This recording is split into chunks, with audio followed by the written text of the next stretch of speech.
San Diego. The city definitely has a way of pulling you in. Maybe it's the surf, maybe it's the sunshine, or maybe it's just the tacos. Whatever it is, this city feels like a perfect mix of laid-back vibes and rich history. We'll also show you how easy it is to cross into Mexico. Provided you don't do anything weird. Yeah, stay tuned for that.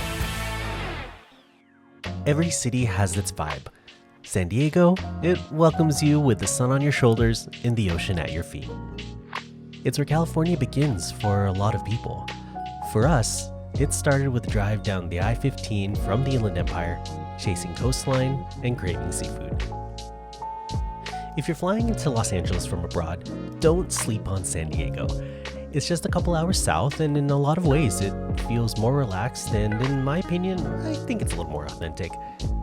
To get down there, you've got options. You can rent a car, drive down the I-15 or the I-5 for a classic California road trip. But if you're planning on skipping traffic, the Amtrak Pacific Surfliner runs several times a day along the coast, offering some of the most scenic train views in the state. Or, if you're hopping off a long-haul flight in LAX and you want to jump straight in, you can connect to a quick 1-hour flight to San Diego International Airport. However you get here, it's worth the trip. And with that said, let's get started with our first stop. So, Jay, where are we now?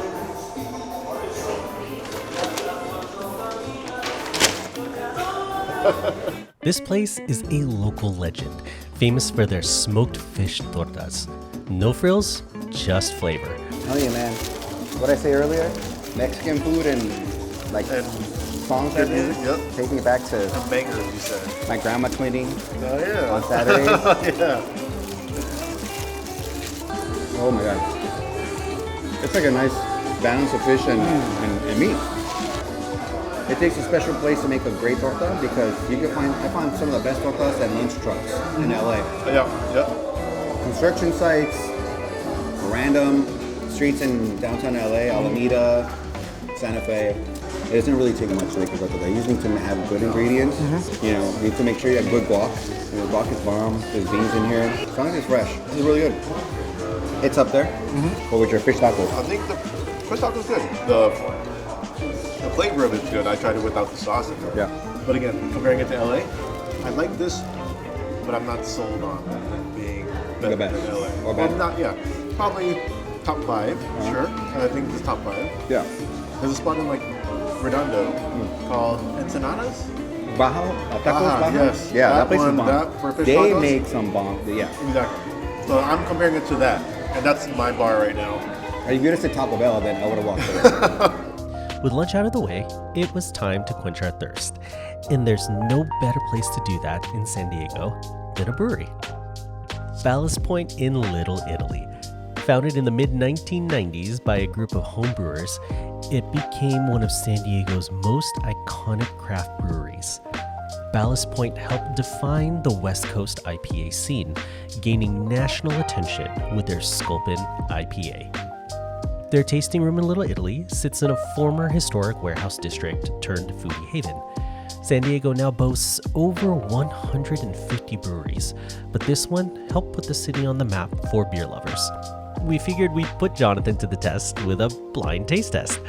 And as it turns out, knowing beer and naming it on the spot are two very, very different things. Here we go.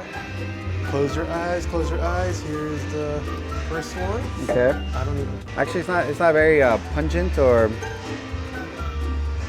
It's probably like a lager or like an ale. Okay. Kind of tasty here. All right, I'm gonna try it. Oh, this is it a stout? Is this for you, sir? All right. Smell?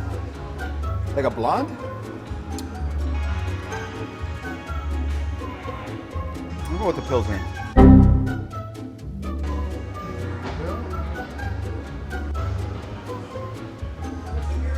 Oh, this is a stout.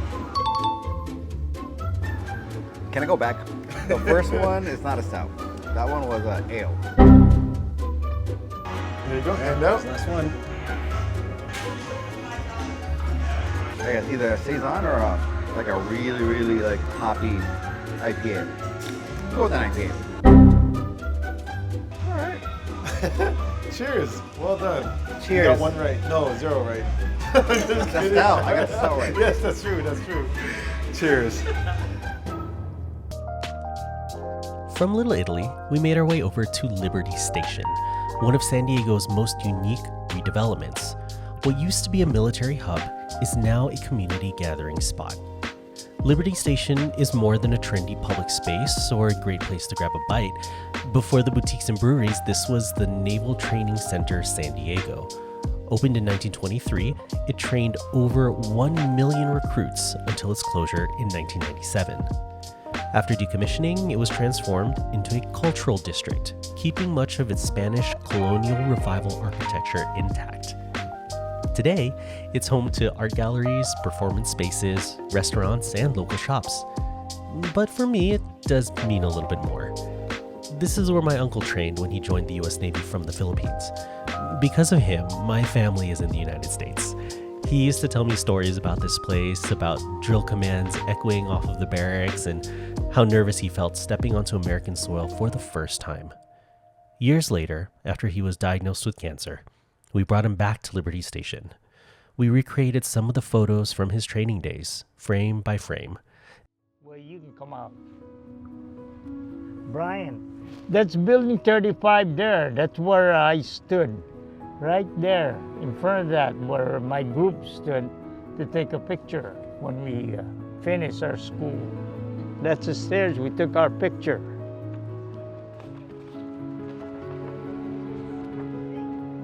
See that? I was there.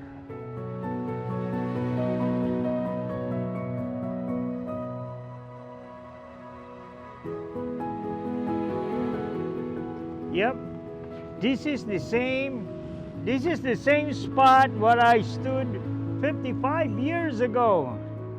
Wow, it's amazing, unbelievable that I was able to come back here. Wow.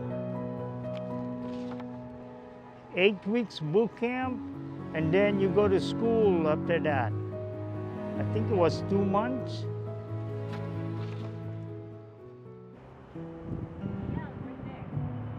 A lot of those people that are on the picture, they went to Vietnam, and I went to the East Coast. I put Vietnam, Vietnam, Vietnam. They give you 3 choices. 3 choices, I put Vietnam. And what they send me? To the East Coast. And I remember that day so vividly, because it was the last time I saw him light up like that. It's amazing. He passed not too long after. Imagine that 55 years ago. So yeah, this place, it means something. In an unexpected twist, Liberty Station also offered up our next challenge, Shrek Trivia. Yeah, you heard that right. We entered a Shrek Trivia competition that we were catastrophically unprepared for.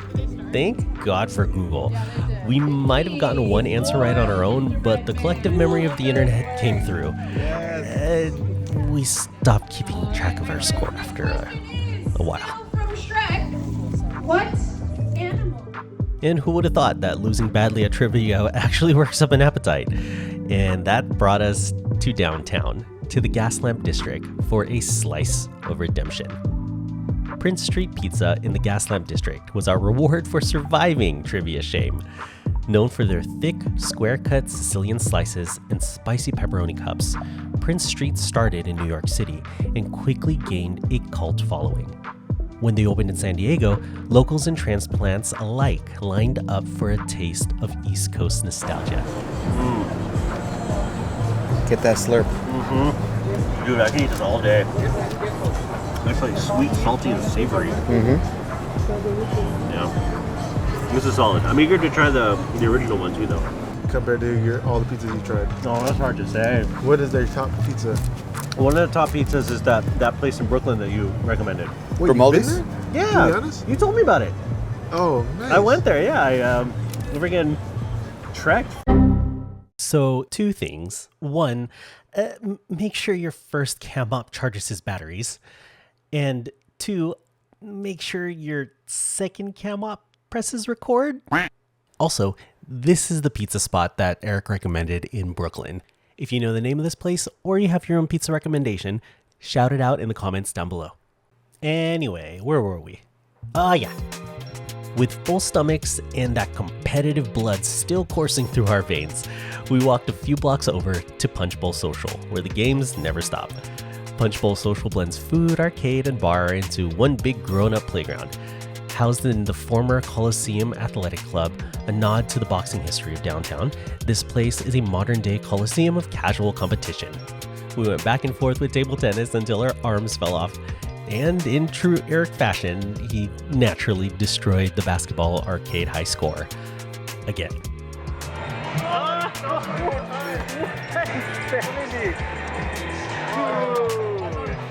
Dude!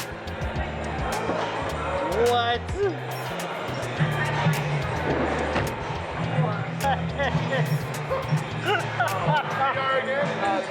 The next morning, with sore arms and tired eyes, we left our Airbnb in North Park to recharge the only way we knew how, with breakfast. Day 2 started at The Mission in North Park, a Latin-inspired breakfast with a side of chill. Open since the late 1990s, it's known for its fusion of Asian, Latino, and California flavors. The Mission was part of an early wave that helped transform North Park from a quiet neighborhood to a brunch hotspot. Fueled up and ready to move, we made our way south to one of the most iconic spaces in the city, Balboa Park. So every great city has a great park. San Diego has Balboa Park. I've been here a handful of times, but every time I've come, it's been amazing. There's a lot of museums, there's San Diego Zoo, there's the Arboretum here, there's the Japanese Friendship Garden, but I don't know too much about the historical background of it or the details behind all of this, but to tell you a little bit more, here's B. Thanks, Eric. I'll take it from here. Balboa Park is San Diego's crown jewel. Over 1,200 acres of museums, gardens, and history. The Cabrillo Bridge, built in 1915 for the Panama, California Exposition, still connects the park to the city like a ceremonial gateway. The park itself is older than the exposition. It was originally called City Park, renamed to honor Vasco Núñez de Balboa. We wandered past the Spreckles Organ Pavilion, home to one of the world's largest outdoor pipe organs, donated in 1914, before stepping into the newly renovated Botanical Building. With its iconic laid structure, it is one of the most photographed spots in the city. Barely scratched the surface of this place. You could easily spend 2 or 3 full days and not see everything here. But because we were short on time, we decided that we needed to keep moving, already making plans to at some point come back. To close out the day, we headed west, toward the birthplace of California. This was the site of the first European settlement in the state, founded in 1769 by Spanish missionaries and soldiers. Today, it's a state historic park that preserves the adobe structures, wooden wagons, and the cobblestone feel of 19th century California. Feeling a little thirsty and wanting to take a quick break, we grabbed a few beers at Fiesta de Rees. If you happen to find yourself in Old Town San Diego, please do not miss Fiesta de Rees. This is an area that people can easily miss because it's at the end of the strip. It has a lot of food vendors, good drinks, souvenir shops, and if you happen to be a fan of music, live music, from Friday to Sunday after 1 p.m., there's live music right over there, benches for you to sit, be with your partner, be with family, and just enjoy a good drink. So come check it out. Before finishing out our day in Old Town, Jonathan and I couldn't resist hitting up a quick snack.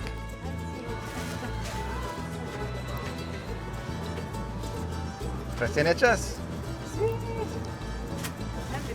Muchas gracias. ¿Quiere mantequilla? Sí, you want butter? Sí, mantequilla, por favor. Muchas gracias. Oh my God, they're so warm. I wish you could touch the warmth of this. Oh, that looks so good. 2 days in, San Diego had already given us more than we expected. From seafood shacks to playful pursuits, it felt like we had seen a whole city. But the best part is that we were just getting started. Next, we'll take you through one of the best kept travel secrets in Southern California, and it can literally save you hundreds of dollars on flights to destinations all over Mexico. And we'll show you how to take a day trip to explore Tijuana's food and culture and be back in San Diego by sunset, all on foot. Also, we'll show you what not to do at a border crossing. So we'll catch you in the next one. See ya!